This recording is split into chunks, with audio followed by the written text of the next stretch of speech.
It's Monday, November 18th. Bob Price on Canada's Business Beat. Another big week ahead for the future of interest rates, as the Bank of Canada will no doubt be laser focused on last month's inflation data coming from StatsCan, the latest consumer price index report due out on Tuesday, the next BofC interest rate review, December 11th.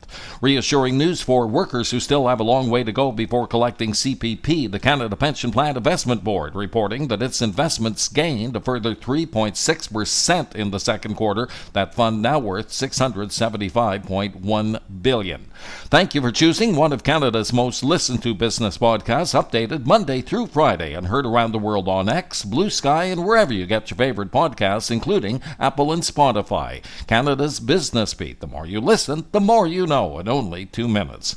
If you're hoping that government intervention will end the current postal strike, not yet, says Federal Labor Minister Steve McKinnon, a government-appointed mediator still working with the two sides. This as well could be another labor-related economic worry in the making. Some 3,600 CN rail workers represented by Unifor taking a strike vote this week. The union noting that CN has enjoyed record profits this year and it's time to share the wealth. Those workers in their current contract deal until the end of the year. Limited access to capital and higher operating costs in remote areas cited in a new StatsCan report on the country's Indigenous-owned businesses. Sharply lower revenue and productivity than non-Indigenous-owned companies between 2005 and 18. Their closure rate also nearly 20% higher.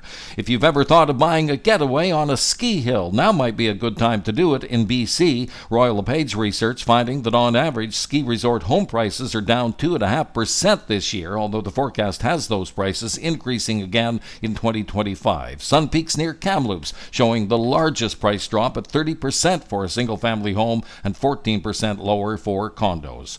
And on the Business Beat radar for the week, fourth quarter earnings from grocery giant Metro on Wednesday, September's employment insurance count from StatsCan on Thursday, and September retail sales on Friday. And that will do it for your Monday. Thank you for listening. Bob Price on Canada's Business Beat.